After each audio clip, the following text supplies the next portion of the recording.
Então, nosso workshop com o tema da Casa e Cidade, a ressignificação dos territórios em contexto de pandemia.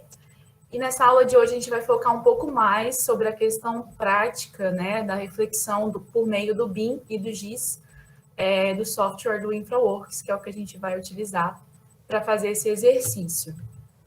Bom, o software InfraWorks ele tem uma definição dada pela Autodesk, que é de plataforma BIM geoespacial, de engenharia para planejamento, projeto e análise. Então, na definição, a gente já consegue encontrar ali algumas limitações desse mecanismo, né?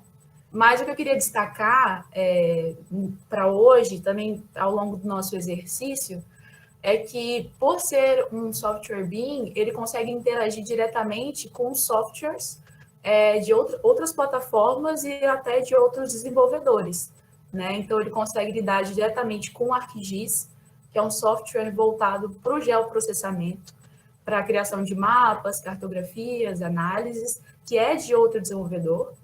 Ele também consegue se relacionar diretamente com o AutoCAD Civil 3D, que é diferente do AutoCAD que a gente está acostumado, que é só o AutoCAD 3D, 2D e 3D, que ele é muito mais focado para a parte de superfície, né, para terraplanagem, para projetos de estradas, projetos viários, e ele também consegue interagir diretamente com o Revit, que é na questão de exportação de modelos paramétricos de objetos criados dentro do InfraWorks, que no caso são as pontes e túneis.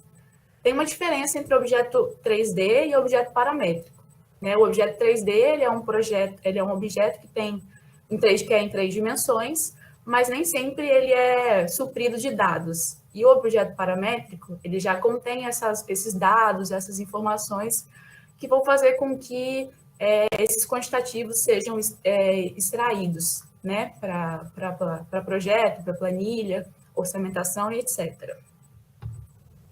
Então, para que o InfraWorks serve? Né? Para qual a finalidade dele, segundo a Autodesk? Ele é um software que possibilita a criação de modelos a partir de uma área de interesse. E aí, a partir dessa área de interesse, ele inclui um conjunto de dados que geram os objetos 3D dos componentes da cidade. Então, quais são esses objetos 3D? São as estradas, as ferrovias, os corpos d'água, a parte dos edifícios, áreas de vegetação. E esses dados, eles são provenientes do OpenStreetMap, que é uma plataforma também de dados aberta e licenciada, que faz com que esses dados sejam extremamente verificados e próximos da realidade, né? Por ser uma plataforma de dados aberto, ela é administrada por geógrafos, arquitetos, engenheiros, que fazem com que esse modelo geoespacial seja criado o mais atualizado possível. Ele também conta com uma imagem raster de satélite, que é proveniente do Microsoft Bing Maps, a mesma base de satélite de todos os softwares da Autodesk. E ele também faz a importação de dados de terreno, né, em relação à topografia, que vem de dados de elevação global. Tem alguns países que têm uma base de dados de elevação específica e disponível, como é o caso dos Estados Unidos, e aí ele já extrai essas opções. Mas, no caso a maior parte dos países não tem, então ele utiliza uma coordenada geográfica global. Esse vídeo é um vídeo comercial da própria Autodesk, está disponível no YouTube, e eu vou mostrar para vocês um pouquinho de qual seria a função, né, de para que esse software foi criado, e como a gente consegue também adaptar ele para o desenvolvimento de projetos urbanos. Então, deixa eu tirar esse áudio aqui. Ele mostra rapidinho como ele criou, ele vai fazer um projeto dentro da área de Vitória, então ele gera um modelo, que é esse modelo dessa área de interesse, em 3D, e depois de um tempo, depois que você gera, vai aparecer na sua tela inicial ali o modelo que você criou, e você vai poder acessar esse modelo em nuvem. Ele já vai baixar todos os componentes da cidade, sem que seja feita nenhum tipo de manipulação ou interferência a princípio, e a partir desse modelo de contexto, algumas análises já podem ser realizadas. né? Aí ele mostra alguns exemplos de análise de elevação, de inclinação, adequabilidade, para a criação de corredores, enfim. Diversas análises podem ser criadas com base nos parâmetros oferecidos pelo modelo, inclusive uma análise de gabarito, que ele vai fazer aí, ele coloca a altura do telhado, né, que é a altura máxima da edificação, coloca uns parâmetros, e aí você consegue visualizar a parte de gabarito das edificações e dependendo do seu uso, né? Também é possível fazer análise de insolação, por ser uma ferramenta geoespacial, então que tem uma base de dados geográfica. Você consegue estipular um horário de acordo com uma data e ver qual é a reação, né, que a implementação do seu edifício vai causar na cidade para a questão de insolação. E qual é a função dele de fato para a criação de infraestrutura urbana, e ele dá um exemplo da criação de uma ponte ali na Curva de Saldanha e no Peneda. E ele estipula essa ponte ali de forma bem prática, faz um croquis, ele já gera um modelo paramétrico. Então, essa ponte ele consegue editar ela no InfraWorks e depois exportar para o Revit, onde no Revit ele consegue tanto quanto criar perfis, né, de concreto específicos, um design específico para a ponte, inserir, ou dentro da própria biblioteca do InfraWorks também, selecionar um perfil diferente, onde ele consegue extrair quantitativos de concreto, de ferro, enfim. Essa parte é mais da parte da engenharia, não é tanto da parte da arquitetura, então a gente não vai chegar a entrar tão especificamente nela. Mas ele serviria, ele tem o intuito de servir como um modelo de base 3D para a criação de projetos de grande porte, como o caso de pontes, túneis e estradas. Mas existem alguns estudos de casos que utilizaram para essa função, quanto para essas adaptações, né, para a parte do desenvolvimento de projetos urbanos, principalmente. Eu vou apresentar para vocês 3 estudos de caso, de escalas diferentes, mas existem outros estudos de casos que podem ser vistos naquele site lá, que aparece quando você baixa o InfraWorks ou pesquisando na internet, enfim. Tem muitas pessoas que fazem projetos e acabam compartilhando, então a gente consegue acessar esses dados de forma facilitada. O primeiro estudo de caso é um estudo de caso de um grande projeto que fica entre as cidades de Sorli e Lillehammer, na Noruega. A empresa responsável por esse projeto é a Rainbow Sueco ANS. Eles tinham o objetivo de fornecer um transporte mais eficiente, principalmente entre Oslo e Midtjylland, mas que atendesse todas essas cidades, que interligasse desde Solli a Lillehammer, e eles chamaram esse projeto de Intercity. É uma via dupla de 70 quilômetros de extensão. Eu não consegui informações a respeito da obra, eu sei que o projeto ele foi estipulado em etapas, se eu não me engano, esse projeto é de 2017, mas provavelmente ele foi afetado pela pandemia, eu não sei dizer ao certo como está, mas a Rainbow disse que eles tinham uma pretensão de terminar a primeira etapa em 2024, e em 2030 finalizaria, né? Então, estamos aguardando aí para ver. O foco principal era proporcionar tempos de viagem mais curto, com uma capacidade dobrada de transporte de passageiros, e também que fosse capaz de um transporte de carga maior, e assim beneficiaria diretamente não só os viajantes, mas também a economia de todas as cidades, né, de todas essas cidades envolvidas. Porém, muitas dificuldades foram estabelecidas, principalmente em decorrência da complexidade do projeto. Era um projeto que cobria uma vasta área, que precisava de uma grande quantidade de dados que eram cruciais e que tinham que ser considerados. Então, ele tinha que ser um modelo geolocalizado, mas ele precisava consumir todos os dados com muita precisão. Não só os dados gráficos, mas os atributos, as tabulares, tudo que fosse necessário para análise, para o desenvolvimento de projeto. Então, nesse projeto, a análise ela era uma das principais, um dos principais objetivos, antes mesmo da proposta. A análise ele era o principal objetivo do desenvolvimento, né? Bom, e aí a empresa responsável, que foi mais ou menos uma licitação esse projeto, um concurso, eles tinham que apresentar soluções técnicas que atendessem aos requisitos de economia de tempo de execução, né, de interesses na agricultura e tinham que considerar os ambientes naturais e também as reservas naturais que constituíam todo esse trecho da área de interesse. E eles tinham que atender a alguns desafios específicos, que eles tinham que fazer uma simulação do tempo de viagem para provar que aquela linha ou que aquelas linhas iam fornecer, de fato, uma capacidade maior de transporte. Eles tinham que levar em consideração a sensibilidade histórica e cultural das pessoas, dos bairros e vilarejos que seriam afetados pela implementação dessa supraestrutura. Eles tinham que otimizar novas rotas, levando em consideração aquelas rotas existentes, aquelas que foram abandonadas. Eles tinham que identificar e antecipar, né, e eliminar, de fato, o impacto que isso causaria às áreas naturais e às áreas de proteção agrícola. Também tinham que identificar as necessidades estruturais de pontes, túneis ou edifícios técnicos que fossem necessários serem instalados. Tinham que implementar um novo centro de transporte dentro da cidade de Amar, fazer análises geotécnicas de poços e também análise de estudos de chuva, né, de águas pluviais e planícies de inundação para eventos de 200 anos. Como eles fizeram? Eles juntaram todos esses dados, todas essas camadas disponíveis e utilizaram o InfraWorks para de fato enxergarem e conseguirem uma otimização de tempo na questão de solução de propostas, né? Até porque o tempo que eles tinham era muito curto para o desenvolvimento desse projeto.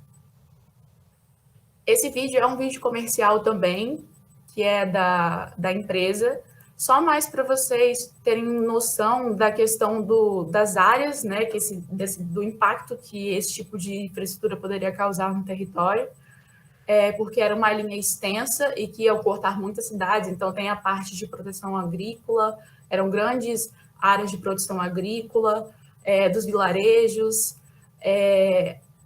os estudos de tempo de viagem que precisavam ser simulados no InfraWorks. Essa maquete 3D, ela foi feita toda no InfraWorks, não sei dizer se eles fizeram um vídeo no InfraWorks ou exportaram para um Twinmotion, para o Lumion.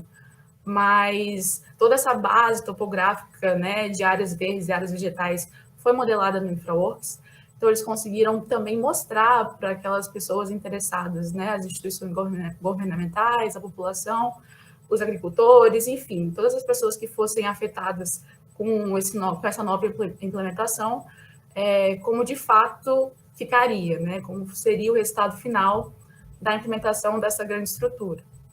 E aí essa estrutura considerava túneis, pontes, novos pontos de estação, né, novas paradas de trem, alternativas de trem também, alternativas de vias, né, que eles tinham que mostrar a questão do impacto e proximidade, tempo de viagem, enfim.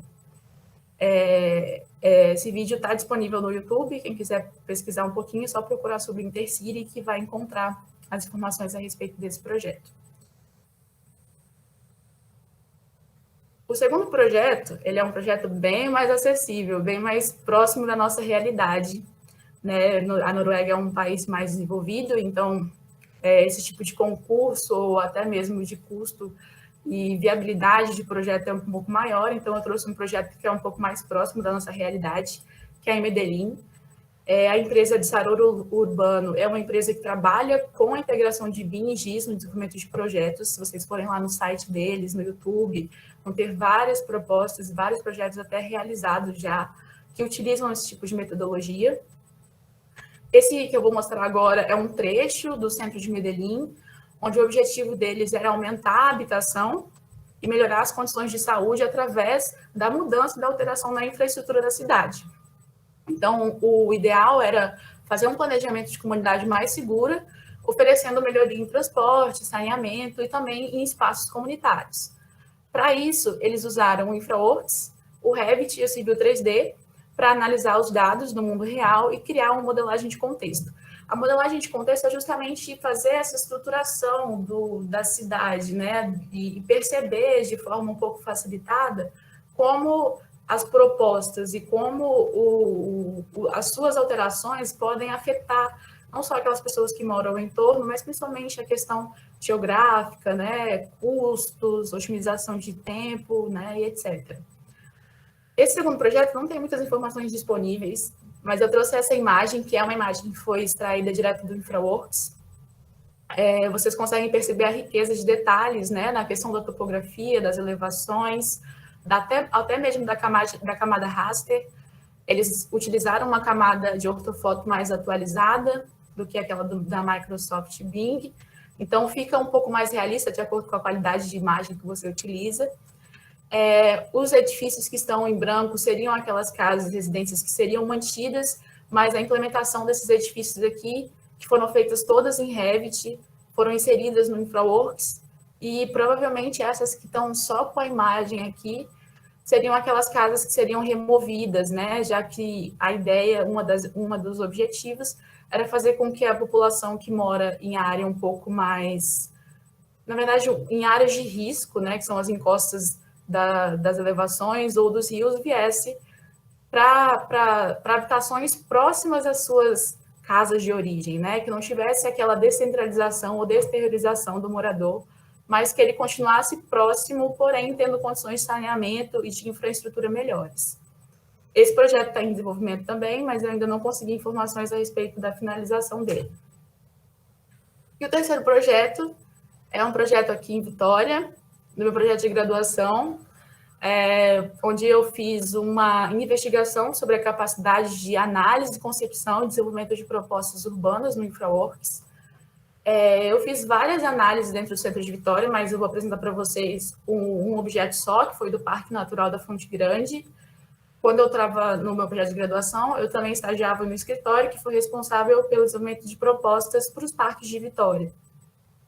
Então, o que eu fiz foi utilizar o InfraWorks para fazer algumas análises, principalmente com relação à elevação. Então, nessa imagem, é uma extração feita direta do InfraWorks também, onde eu gerei a parte da cidade de Vitória e fiz a inserção de uma camada raster mais realista.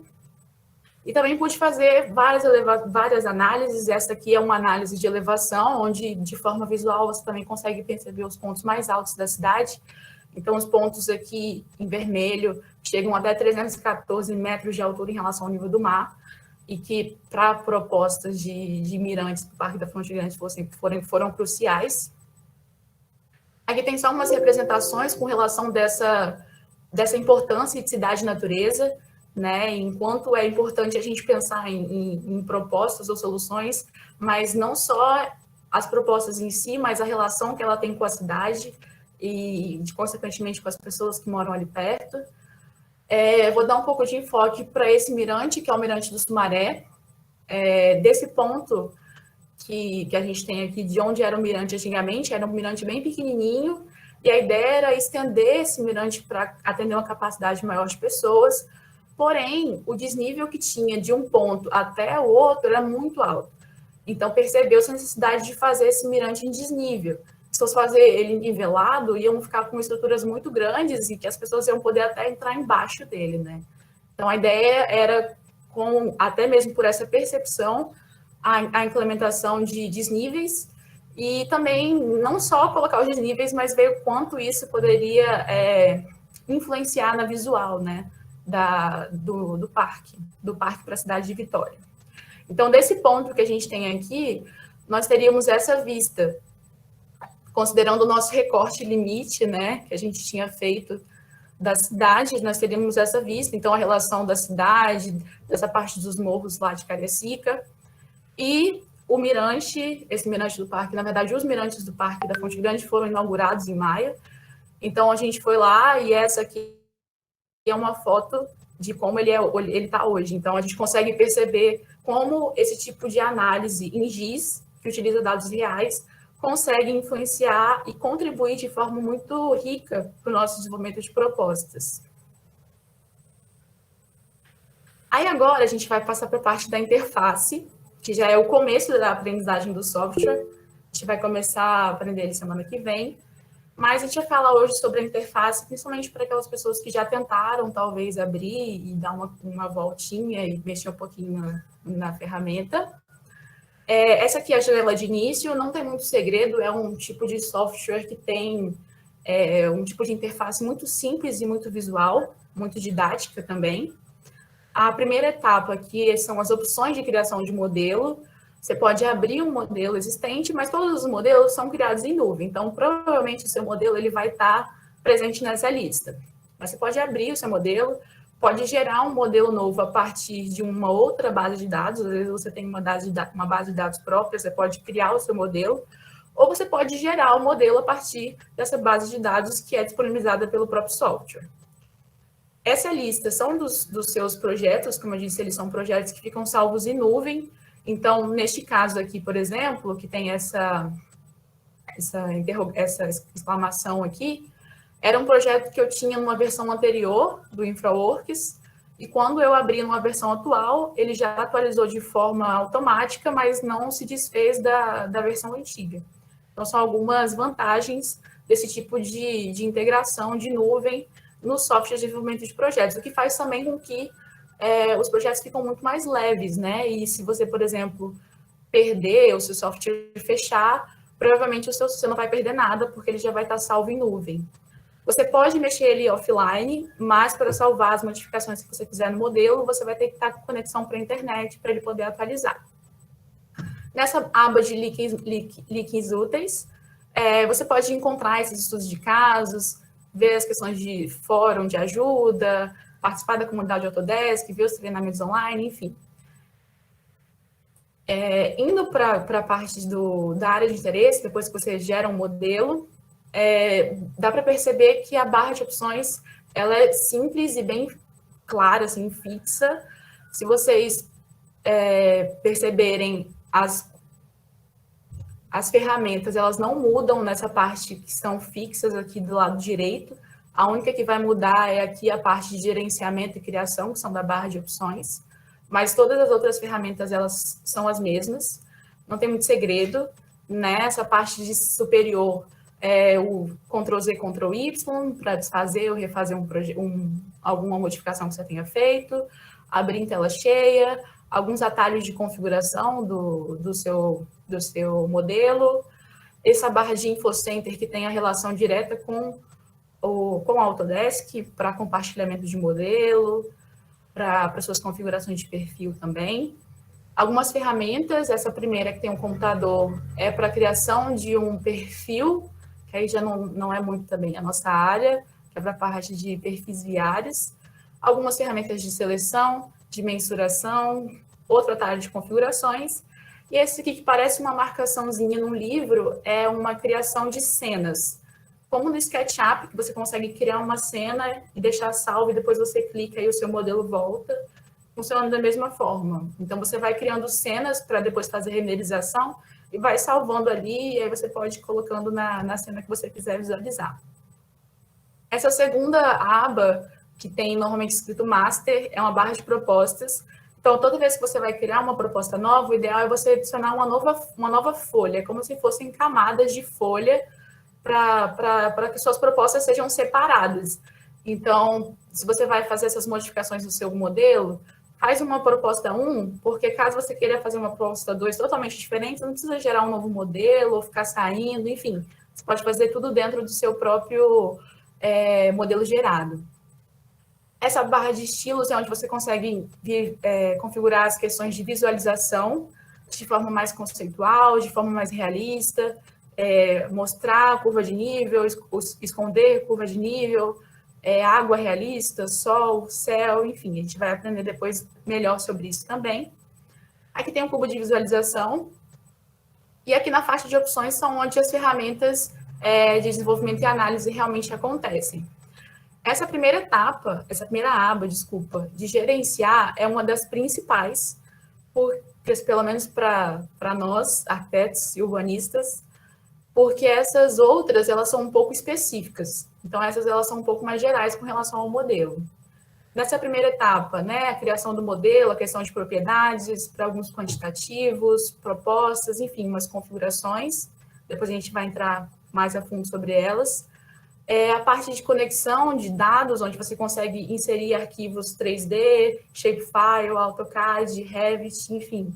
Ele funciona como se fosse um armazenamento de dados mesmo, que você pode inserir diversos tipos de arquivo.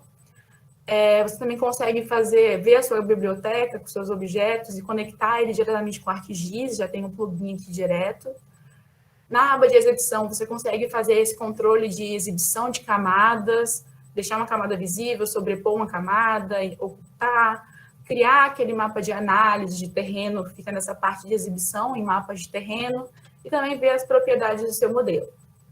Nessa última base de nuvens de pontos, é mais também específica. Caso você faça, né, um tipo de digitalização, scanner assim, a laser, e aí você queira reconstruir o seu edifício, ele possibilita essa criação, né, que é da parte de IoT e AI, um pouco mais específica, e você consegue também abrir esse tipo de dado dentro do software. Nessa segunda aba de criação, como eu disse, um pouco mais específica para a parte de transporte, para a criação de estrada, de pontes, de barreiras, das superestruturas, né, os túneis, os edifícios como objetos 3D e não como objetos paramétricos, né, os objetos paramétricos aqui são as estruturas e as pontes, objetos de drenagem, galeria, tubulação, enfim, conexões, e também na parte de ambiente, aí sim, né, a gente consegue fazer inserção de mobiliário urbano, de pontos de interesse, zoneamentos para fazer alguma apresentação de zoneamento urbano, por exemplo, enfim, nivelamento, outras partes mais específicas do urbanismo a gente consegue encontrar nessa parte de ambiente. A análise é uma análise muito específica, que é uma análise de simulação de tráfego de mobilidade urbana, mas aí precisa de, além de dados específicos, também precisa de um software auxiliar para isso. O de estruturas também precisa de um software auxiliar, que aí é o AutoCAD, né? E também drenagem, mas aí são questões muito específicas e complexas que a gente não vai aprender nesse workshop. E, por fim, a gente vai chegar na parte de apresentação e compartilhamento, que aí sim é a criação de modelos conceituais e renderização, criação de vídeos e também o compartilhamento desse modelo por link ou exportação de arquivo 3D.